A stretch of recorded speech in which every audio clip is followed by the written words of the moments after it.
We are good to go. So thank you all for joining us. My name is Molly Vey. I am the Milwaukee Filmmaker Alliance Manager at Milwaukee Film, which means I work with our local film community and do professional development and networking things. And I get to meet lovely people like Tracey Thomas. I want to let you introduce yourself because I can sing your praises all day, but I'm sure that I will leave one of your many facets out. And so I will let you do the intro. Oh, sure. Hi, everyone. Thanks for joining us tonight. My name is Tracey Thomas. Many of you know me, many of you do not. I am the director slash filmmaker of my first and last film, which I began in, I don't know, 5 or 6 years ago. I'm 65 years old now. I began the film when I was 60, so we've come a long way. And we're just here today, just going to talk about the film and how it went and moving forward, and that's kind of about it right now. I'm single. I don't know if that needs to be. I just thought I'd throw that in there. Just in case. Well, you teed it up really well. So your film was in the Milwaukee Film Festival this past year, and you had incredible crowds turn out at all times of day, at all of the theater. Like, it was really impressive. And I know you've gone on to do other festivals and other screenings and have had really great success. Can you give a brief overview of the film for the two people who maybe haven't seen it yet? 2 people. Well, those 2 plus anyone else who wants to see it. It's a journey of, as it turns out, a journey of self-discovery, more or less, but it started out to be a film about a documentary about interviewing people in their 60s or just about to turn 60 and see how they're feeling about reaching that milestone age and what they're more concerned about, if they're concerned at all, what the future holds for them, how they're navigating their 60s, that kind of a thing. So, but during the film, I was making the film with my then boyfriend, Dennis Peters, who was the original cinematographer on the film. And he became ill during production and had a short illness with ALS and passed away from that illness. So, so the film became a different story and took a different direction. It became, like I said earlier, more self-discovery and more looking inward and where I'm going to go next, and about a single woman making a film, and about persevering and keep going, and about how other people, I really kind of want other people at this age to I want the message to be that they can do anything they want. You can, just because you're 60 doesn't mean, you should stop living or stop trying things or stop creating, that kind of a thing. So that's kind of, I guess, maybe a long answer to that, but that's my answer.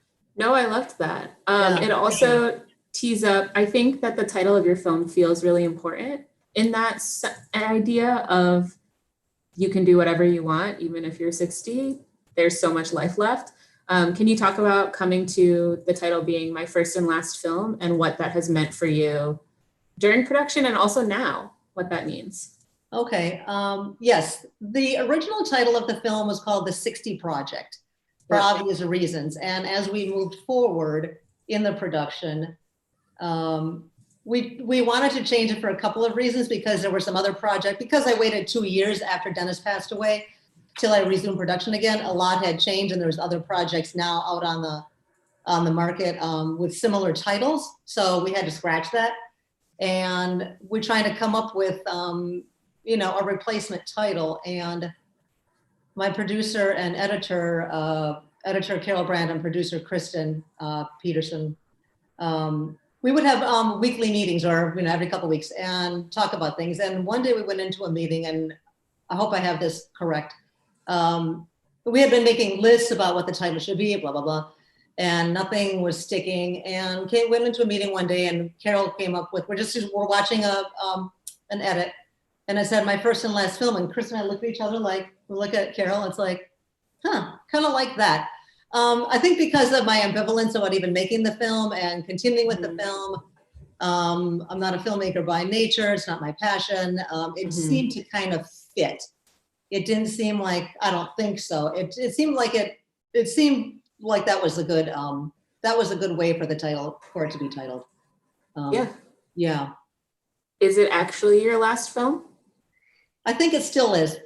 I mean, with this pandemic going on, we're still in a pandemic. I see all kinds of stories that could come out of it, but I think there's probably better, more experienced filmmakers out there that might do a better job than me as far as telling the story of the pandemic or aspects of the pandemic. You know, again, I got a lot of stuff in my back pocket, but yeah, that was an ambivalent answer. Sorry. That's okay. It was a very broad question, and things can always change. Yeah. Yeah. Go ahead. Speaking of the pandemic, I know that you had, like I said, quite a few screenings, and we're hoping to move into the, go out on the road with your film. How has the pandemic shifted the lifespan of the film or the trajectory? And what have you been hearing back as feedback, I guess? Sure. Yeah, we were doing some film festivals, like you say, a few in Milwaukee here and a couple other places. And because we weren't getting into any more festivals, my publicist, Lisa, we had a couple of talks about it, and she said, well, let's take it on the road this summer, which would be right now, and take it to like regional theaters and art house theaters and maybe women's studies groups at universities, grief centers, that kind of a thing.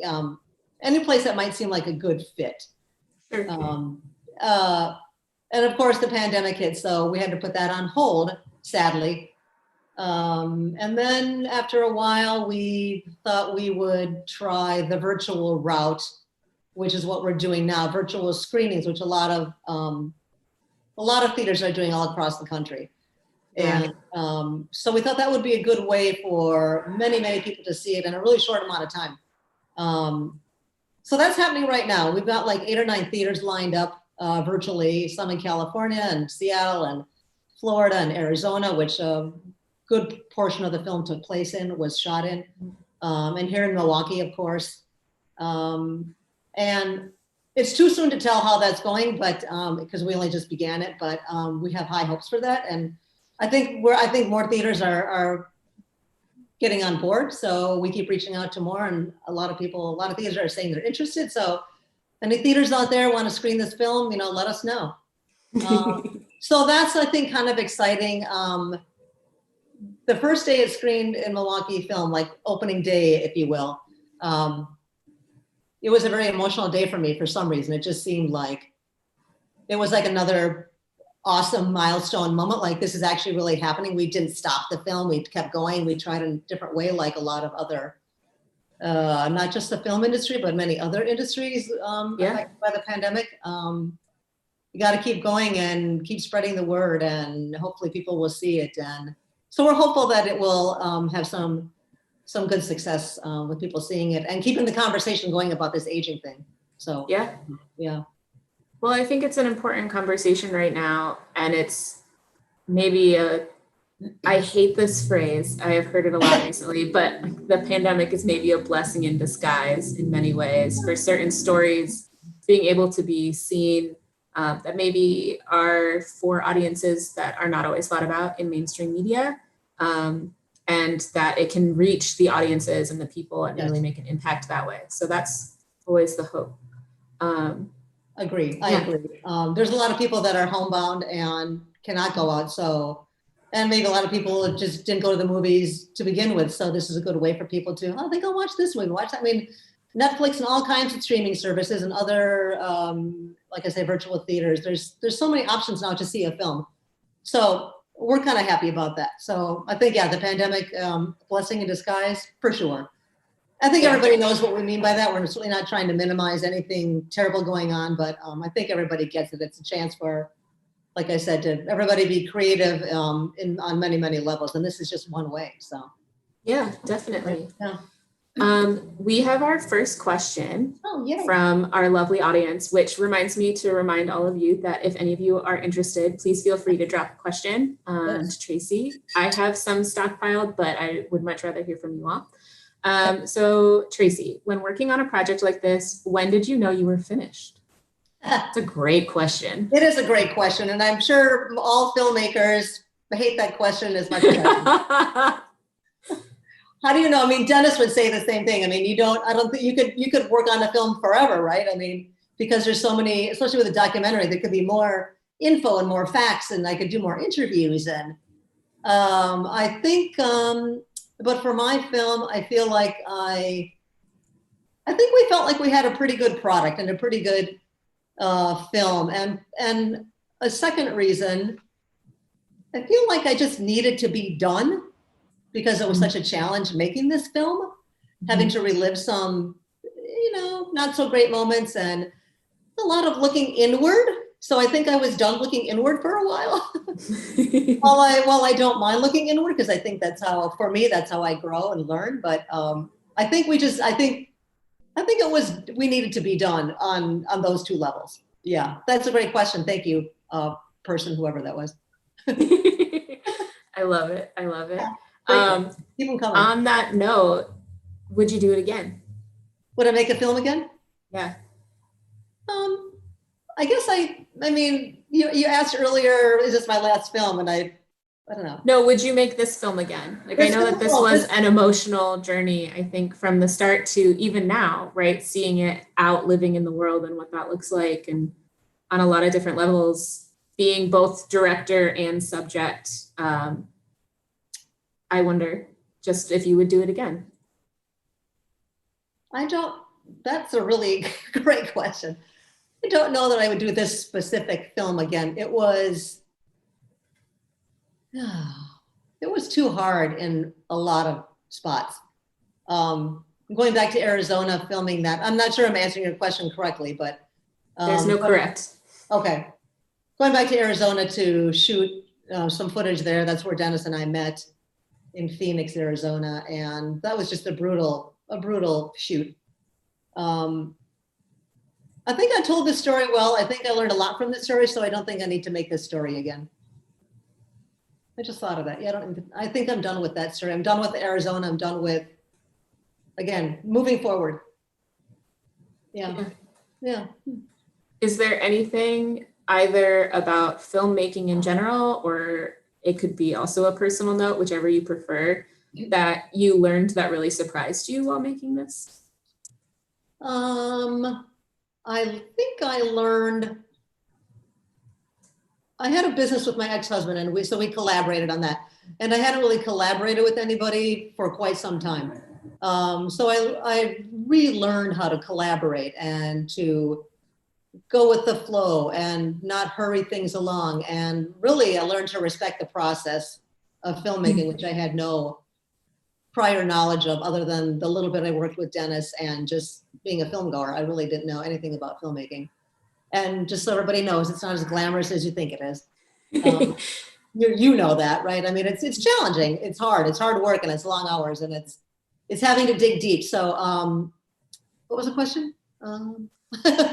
Just anything that you learned that surprised you. I think that was a good answer. Yeah, I think so too. Yeah, thank you. Yeah, it was challenging, even though you had a really killer team on your side. I had the best film team. Is always a good team helps. And the first person I hired was my producer, Kristen Peterson Kajabowski, and she knows a lot of people in town, and she hooked me up with some great talent. And the first place I went to, though, was Milwaukee Film when I was ready to resume production. When I was feeling stronger and had the courage, and I went to Milwaukee Film and said, I got this project, it's kind of barely started, and how do I get going on this? So they were very instrumental in connecting me with some people, and Kristen was one of them. So I'm very grateful for that.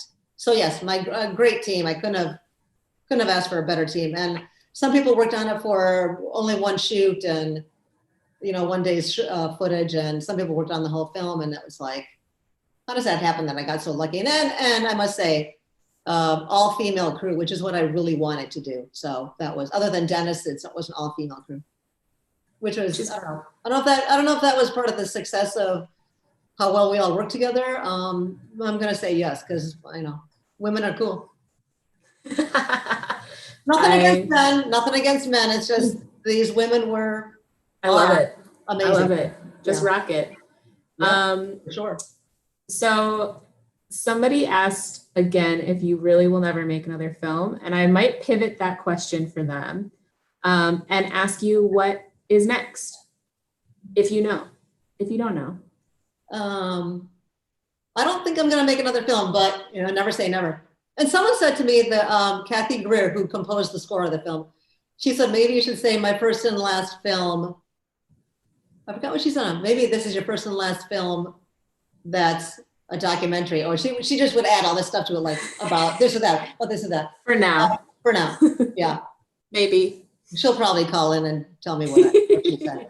And what's next? I don't know what's next. I think we're going to do this virtual film thing and kind of see how that goes and keep it going if we need to keep it going and see how long the pandemic, how long we're going to be working on this level, of quarantining, and so many things are uncertain. So I think just going with the virtual screening for now. I have a podcast that we're doing, which is, we call that the 60 Project. So we want to keep that in, a companion piece. So that's about people aging and keeping that conversation going there. So that's what we're doing as well. That's awesome. Where can people find your podcast if they're interested in checking it out? They can find it on YouTube. It's called the 60 Project. So just look at the 60 Project, and the 60 is spelled out, SIXTY Project. And we've got like 8 or 9 episodes there.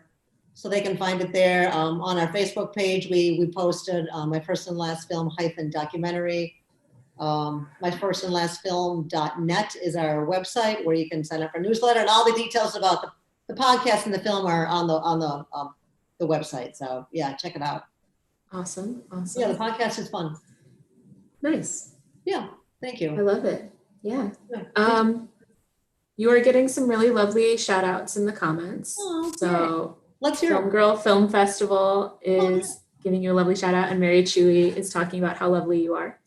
Love Mary. And Andrea from Film Girl Film Festival. Yeah, she's great too. And I'm a big proponent of her festival as well. So it's that all women crew, we're just banding together. I like it. We are. Yeah, which we, of course, as we know, need to keep doing that. Mm-hmm. Okay.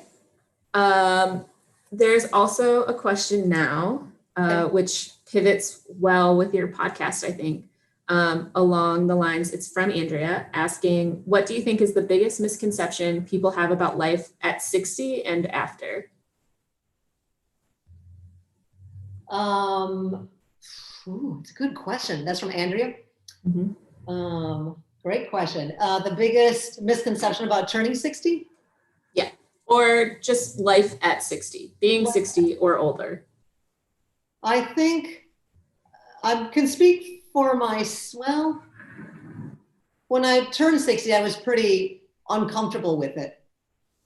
Which is kind of why I made the film. I feel like I wanted to talk to other people to see how they felt about it. Sure. But I was pretty uncomfortable with it and not happy about it. It felt really old. And I think if you think about it too much, you're going to feel that number. Mm-hmm.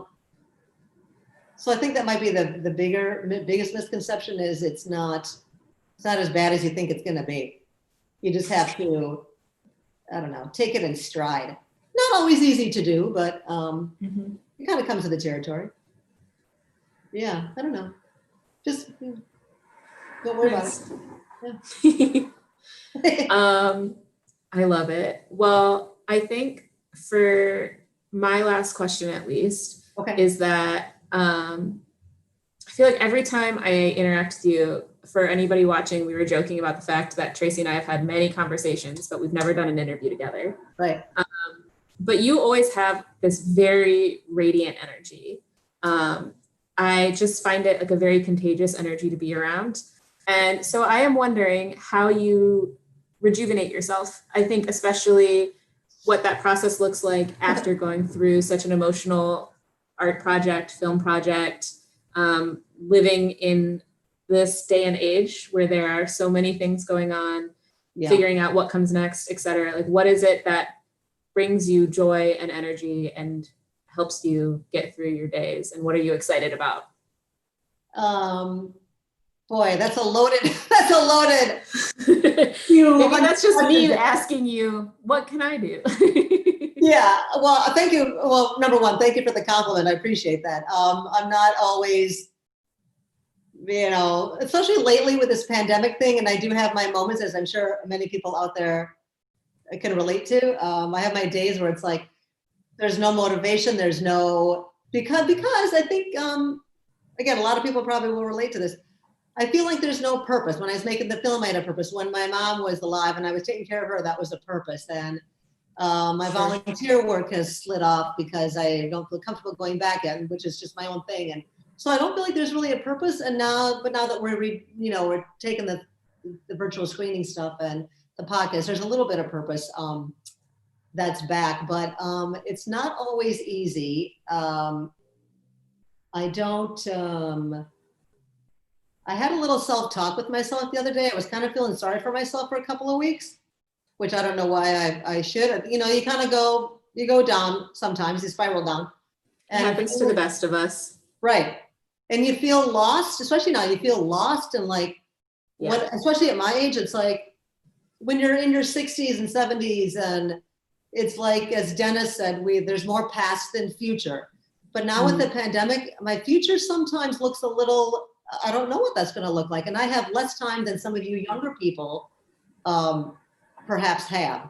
If you're like in your 20s and 30s and 40s, you have hopefully a lot more time than I have left. So that seems a little daunting to me sometimes. Like my plans 3 or 4 months ago was to take the film on the road and travel and do that kind of thing. And now because of the pandemic, that's kind of all on hold. So it's a little unsettling. But I had myself talk and I thought, I can't look too far into the future. I have to look at right now. I've been listening to some lovely podcasts that are inspirational, and I just try to just suck it up basically on my own. And it actually kind of worked. I mean, the last several days I've been feeling more joyful, as you think I am. So that energy kind of came back, and I'm pretty happy about that. I mean, ask me the same question next week, I might. I'm an hour by hour person, so I understand. But okay. So how are you? Are you keeping it together? Are you joyful these days? What are you doing to stay sane? Depends on the day. This is not my interview, Tracey. I know. Okay, sorry. I just want to know. I want to know how everybody's holding up. No, it's good. It's good. Connection is really important, right? And that's what this is. Yes. I get to see you for the first time in months. The sun coming out has been instrumental. We talked about that. Right. Going outside. I am a person who gets very stressed about movement, but also feels a lot better when I move around. So I've been doing a lot of walks and things. Yes. Same. Yep. Some writing, trying to find some creative space, but not pressuring myself to do too much. But I agree with that, not pressuring yourself. I mean, because I feel like a lot of us going through this, it's like we feel the pressure to do this and do that. And it's like, I don't know, then you're putting so much added pressure on top of just trying to deal with what's happening in the world. Yeah, and that's 100%. Undue pressure. And I do meet up with my friends. I'm starting park visits with my friends. We meet in whatever park, and we just, properly physically distance, and we chat. And then, so that's giving me a little bit of extra energy too. So I don't know. Yeah. I am going to tie it all together. Okay. And throw out that something that has really helped me with this pandemic is I was reading something online, I'm sure, about how we're all currently experiencing this communal grief, and how you have to your point, that future that we had imagined for ourselves is different now. And just kind of learning to sit with the grief and sit in that space. And so I wonder if I'm putting pressure on you. I'm putting you on the spot, but I'm wondering if you have any advice for how to sit with that grief and know that it never gets easier, but it maybe gets a little bit easier to carry. Sure. I learned from Dennis passing away and my mom passing away. Again, I like to look inward. I like to deal with it. I think people have to, don't push it aside. Embrace all the feelings, good and bad, especially with the grief. You have to, and I've learned this in the last maybe 7 or 8 months, maybe a year. Acknowledge what's going on and accept it, and then you're done, and then just go on with your life. That sounds pretty simplistic, but for me, if I try to deny it that it's happening, I think you have to just accept what's going on. This is all challenging for everybody. The pandemic, but with Dennis dying, challenging as well, because that was pretty sudden. I think you just have to accept it and deal with it and manage it in the best way you can. I think, again, if you suppress it and put it under the rug and don't deal with it, it's just going to sit there, and it's going to be just here and here. It's going to just sit there and be just agonizing, I think. Again, simplistic answer, but give it a try, because That's good. once you kind of accept it and acknowledge what it is, it's like, I think that releases something like, okay, got it. I understand what it is. So yeah, that's my little bit of advice. Lovely. Yeah. We got a really lovely comment to end on from Lisa Trifone, who is phenomenal at 11th Street Lot. Hi, Lisa. She has the greatest company name for all of the theater nerds out there. I love it. But she writes, I hope that you find joy and purpose in the joy and purpose you inspire in others. And I love that. And do you want to plug your website and stuff again? You're gonna make me cry. That was lovely, Lisa. Lisa's my publicist. She's the best. She's working her ass off on making this film and the direction possible. So plug the film. My first and last film.net is our website. You can see where the film is being screened there. You can ask to have our film screened by you. We have a newsletter. It'll take you to our podcast. What else? YouTube channel, the 60 Project podcast is there. We have a Facebook page called My First and Last Film -Documentary. We post a lot of things on that page as well. So I think that's probably something. We have an Instagram page. So we're kind of all over like everybody else. So you kind of hard to miss us. So check one of those out. Everybody go watch it. Thank you, Tracey, for taking the time. And I wish you a very joyous evening. Thank you very much, Molly. I really appreciate you having me on, and Milwaukee Film for hosting this. So thanks, everybody.